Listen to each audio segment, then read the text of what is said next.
Tonight, we want to talk about the connection between Ayurveda medicine and eating disorders, and more importantly, how we can heal eating disorders such as anorexia, bulimia, and binge disorder using a holistic approach and using Ayurveda medicine.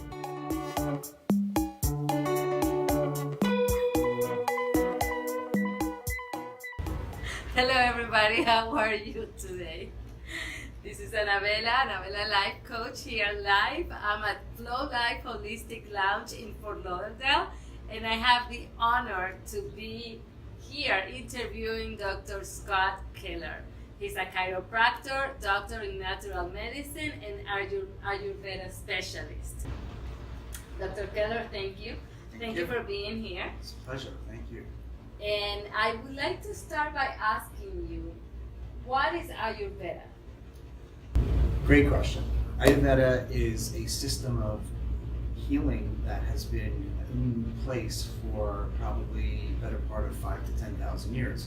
It's considered to be the oldest form of healing that we have recorded history of. It even predates traditional Chinese medicine. Ayurveda means the knowledge of life. Ayu is life and Veda means knowledge. And it basically utilizes a system of balance among our mentality, our spirituality, and our body in order to keep perfect health. Thank you. So please tell me and tell everybody watching, how can we use Ayurveda medicine to treat eating disorders? It's a great question. And it's, before we go ahead and discuss how that can be implemented, it's important to know a couple of simple terms.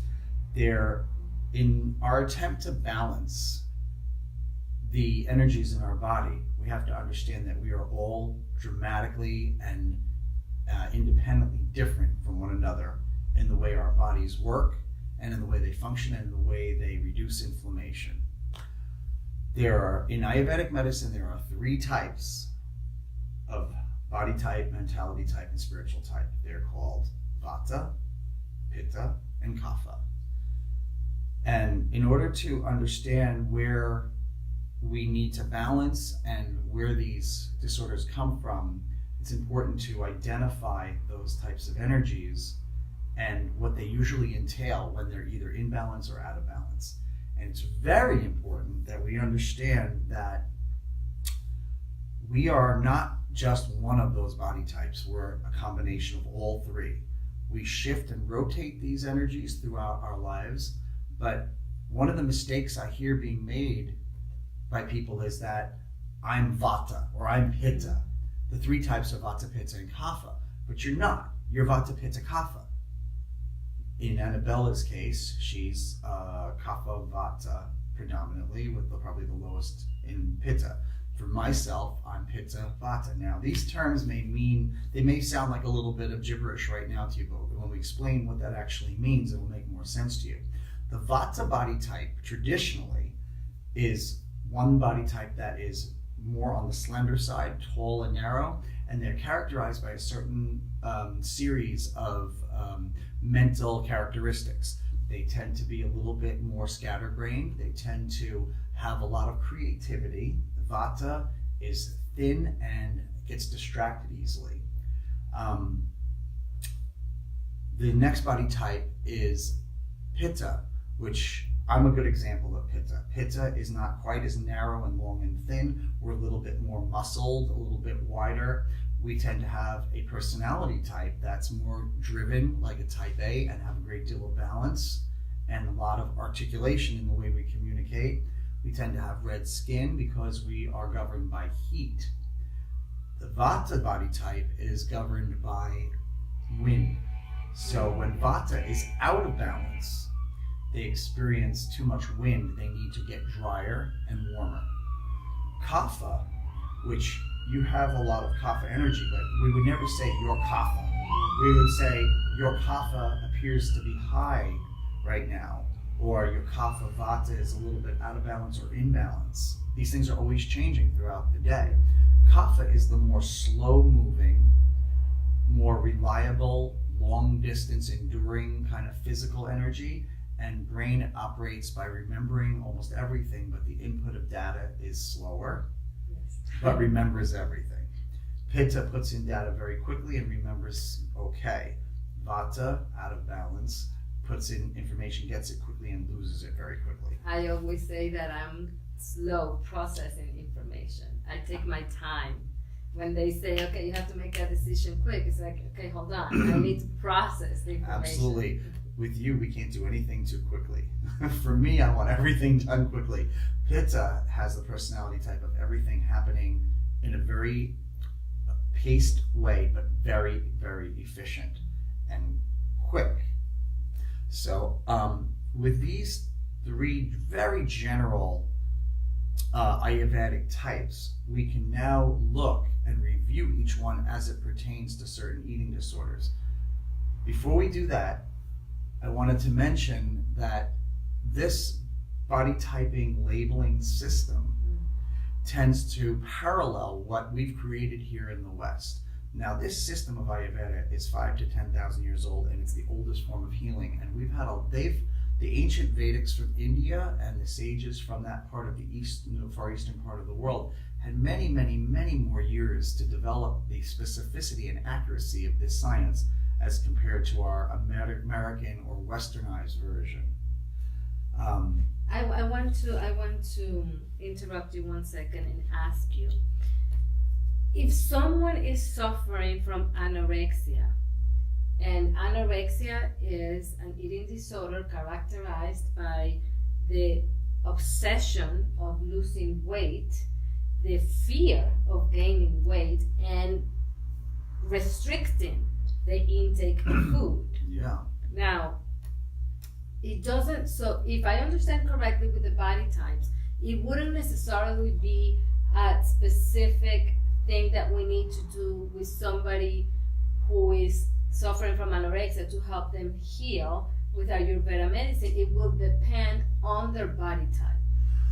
Well, so this brings up a very good point. If you take anorexia, for example, anorexia tends to lean in the Ayurvedic world as being an imbalance in Vata energy.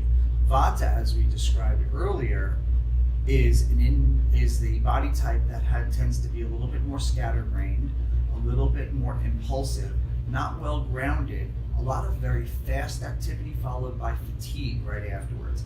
These are all things that describe what happens to the Vata person when they're out of balance. Now in anorexia, we know Ayurvedically for a very long time that anorexia has to do with a Vata imbalance. So independently of what's the dominant energy type absolutely in the person. Absolutely. But say a Pitta type of body type that was gravitating towards an anorexic dysfunction, we would know immediately that their Vata energy has gone up. This is why we need to really view your existence as being like a bar chart with 3 bars constantly going up and down. If you look at the music meter of an equalizer and your bars are going up and down, imagine your body's going through that on a daily basis and you have 3 bars, Vata, Pitta, and Kapha. And at any moment of the day, for instance, when you wake up in the morning and you feel very slow, our Kapha energy is very high. As the sun goes higher in the sky, our neurological systems start to fire faster, our Pitta energy comes up. That would be like on the little meter where the Pitta goes up and the Kapha is coming down. Kapha is kind of forgotten about in the middle of the day. As Kapha as you are, and in the middle of the day, your Pitta energy is way up. And then as you get to later in the day, the Kapha energy comes back. And maybe at 5:30, 5:30 I need to take a nap. That is Vata Kapha energy kind of overlapping at that point. This is a great discussion for our next talk. Hopefully we can talk more about that. But anyway, going back to your question, anorexia. So in summary, somebody suffering from anorexia has a Vata imbalance. Always. We don't like to use the word always because there are no absolutes in the universe, but we really can assume that the Vata is up too high. Now, what would you do with that? When Vata energy is too high and out of balance, there are things that we can do to bring back balance. Because if you go back to the chart of the 3 bars going up and down. In a perfect world, we would be considered what's called tridoshic. Dosha means each of those characteristics. Kapha, Pitta, and Vata are a dosha. It's just a name that says them. Like your name is Annabella. Your dosha is Kapha, Vata. Well, in a perfect world, we'd like to have balance among those three things. But more importantly, disease and inflammation and dysfunction tends to occur when one of those doshas is out of balance. And we know that anorexia is a bit of a sickness, it's a condition, but we know that it's Ayurvedically something that can be characterized by Vata going too high. Now Vata needs to be balanced. How can we balance Vata? Well, first to understand what Vata is. Vata is the middle dosha that is governed by wind. Vata, when out of balance, Vata, this is the best way to describe it, is that when Vata is out of balance, they feel cold and they don't want to feel cold on the back of their neck. When Vata is out of balance, they get scatterbrained. They don't know which way to go. They do this for a second, then they run to the next thing. That is Vata imbalance.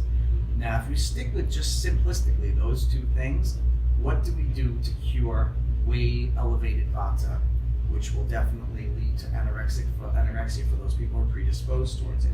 Well, because of that disjointed mental approach, we want to practice chanting. We want to practice meditation techniques.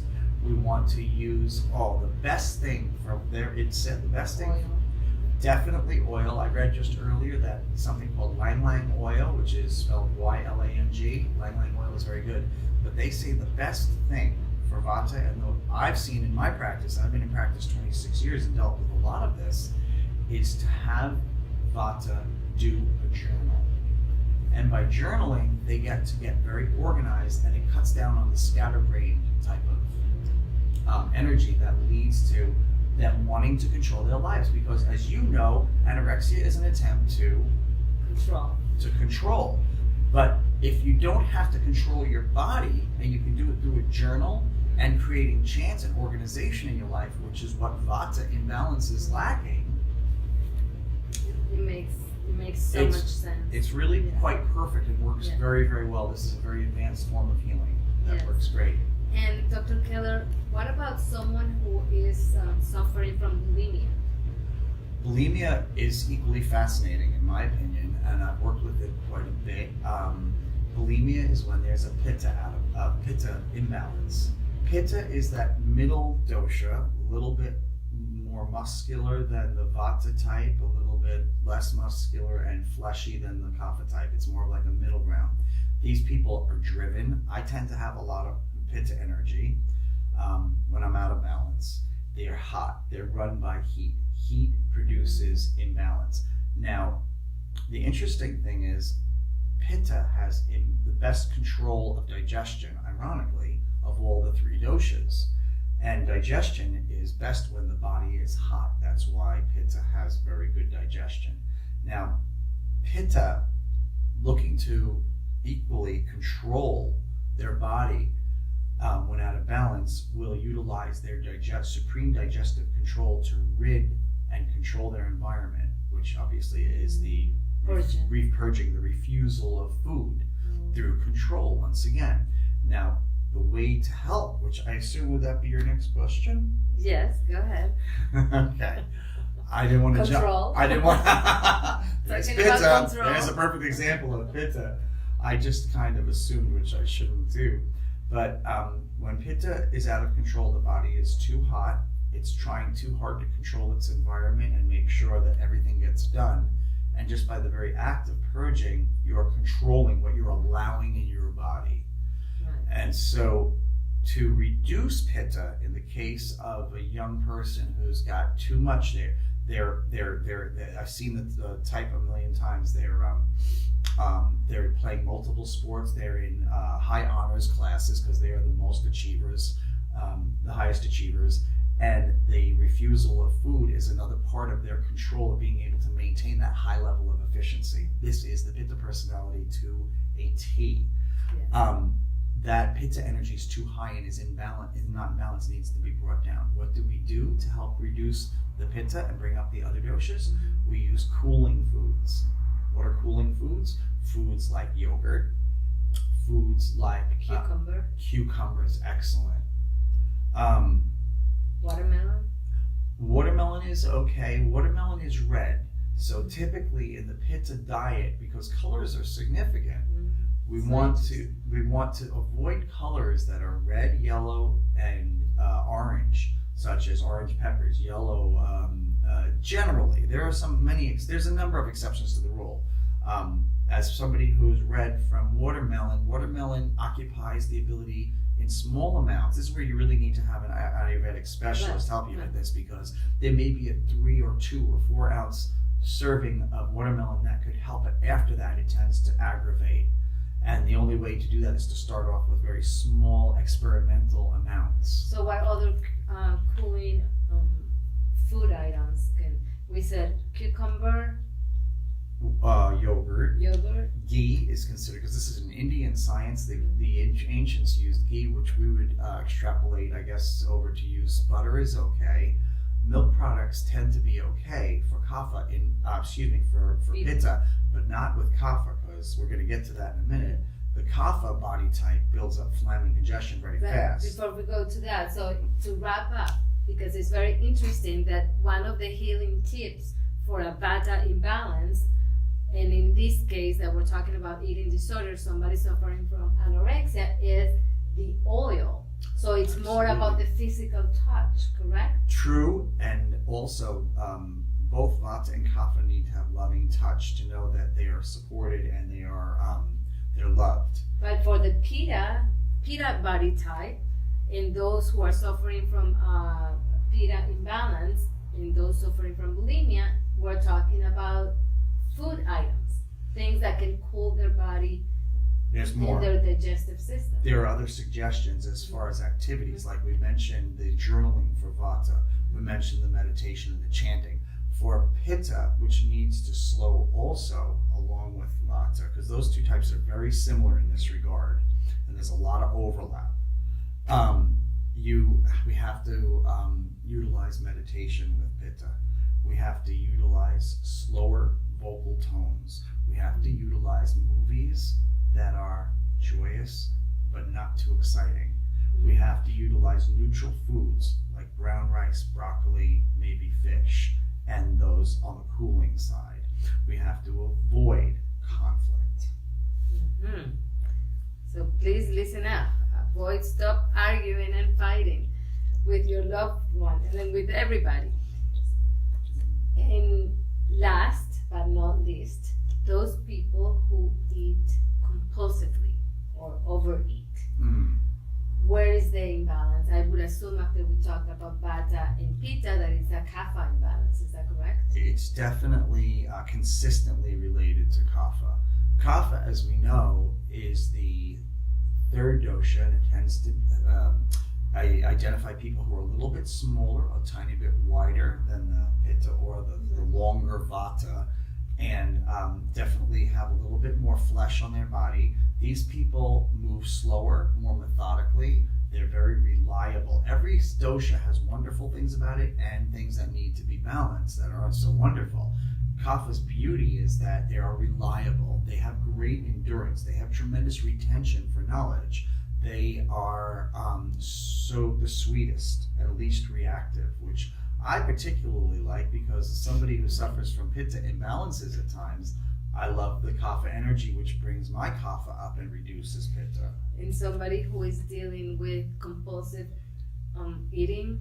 Compulsive eating is definitely related to kapha imbalance. And what we want to do with kapha is bring more pitta energy into their body, which will naturally reduce the kapha. Kapha is prone to congestion and slow movement. They have to avoid foods that have a lot of dairy and wheat to them. The very things that the pitta imbalance should avoid are the very things that kapha should be taking. Green peppers, red peppers, cayenne, things of a red nature. Not red meat, because in the Vedic world, the red meat is almost out for everybody because of their sacred understanding of the energy of the animal, of the cow. But kapha needs to be energized. It's suggested greatly for imbalance of kapha that they do intense exercise. it's suggested, but believe it or not, that brisk walks into light jogs are really are essential for bringing up the pitta energy and reducing the kapha. Now, something just came across my mind. Can someone have a kapha imbalance and not necessarily have compulsive eating? Absolutely. Kapha imbalance is seen in a number of ways. In fact, before I started getting involved with eating disorders, I witnessed and helped people with kapha imbalances all the time. A couple of close friends of mine, difficulty getting motivated, afternoon sluggishness, which is very hard for the pitta person to understand because we don't experience it. But one of the best things for kapha is to bring pitta energy into your body and into your lifestyle, because that pitta energy activates kapha and lets them experience higher degrees of pitta themselves, but also increase and improve their efficiency and their productivity. And the reverse is true for pitta. I mean, pitta wants to bring more kapha into their body, into their lifestyle and body, because our inflammation, I'll use myself as an example, inflammation from pitta goes up when there's too much activity, which is the exact opposite of what kapha needs in order to raise the pitta. So people can really experience balance with one another when you experience the relationship element of these doshas as well. So to conclude here, we were very focused today on eating disorders, but it doesn't mean that you or someone you love doesn't have an imbalance in their doshas, right? They can experiment other type of illnesses. Well, this brings up something I wanted to ask you. I mean, being that you are an eating disorder specialist, what common threads do you see that are consistent among the three types of eating disorders that we've discussed today? There must be some consistencies. Absolutely. I'd love to know that. Yes, the common denominator is low self-esteem. And they suffer from anxiety and depression. It's also very common within these three different types of eating disorders.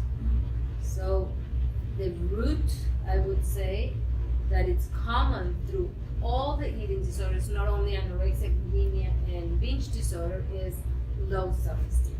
And what do you do with those people that helps to raise their self-esteem and limit the amount of depression they're going through? Correct. My approach is holistic in nature. Therefore, I help them connect with their true self. There is a disconnection, and they are living from their false self, their ego, and they believe that that's their identity. So I help them connect with really who they are. They are not who they pretend to be, or were told to be, or the role that they are fulfilling. And when they find a connection with their heart and their soul and their divine plan, their self-esteem is immediately strengthened. Because right now, when they are suffering from depression, let's say, they are connected to their false self. So that is a way we do it through exercises. We do it through meditation. We do it by connecting with their inner child and tapping into those past traumas that are really preventing them from connecting with their true self and living the life that they truly deserve.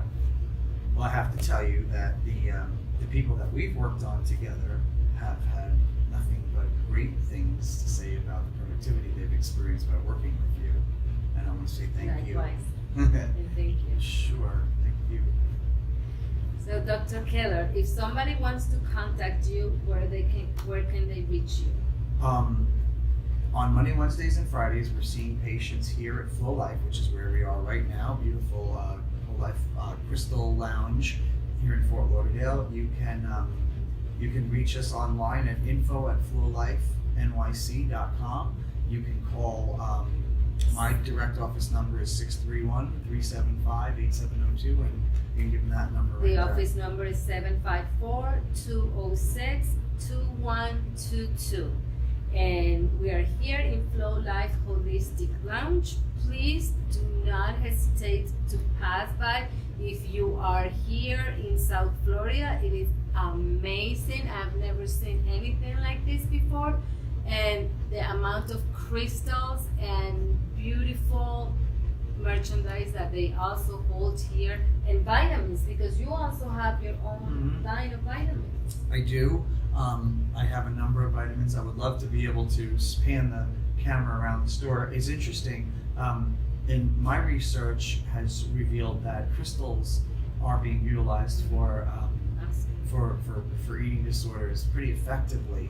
And one of the things that's really interesting working here, I worked in New York City for 26 years, and having been here just as of the last few months, working around all this crystal energy, I'm seeing miraculous results. These crystals are unique here at Flow Life.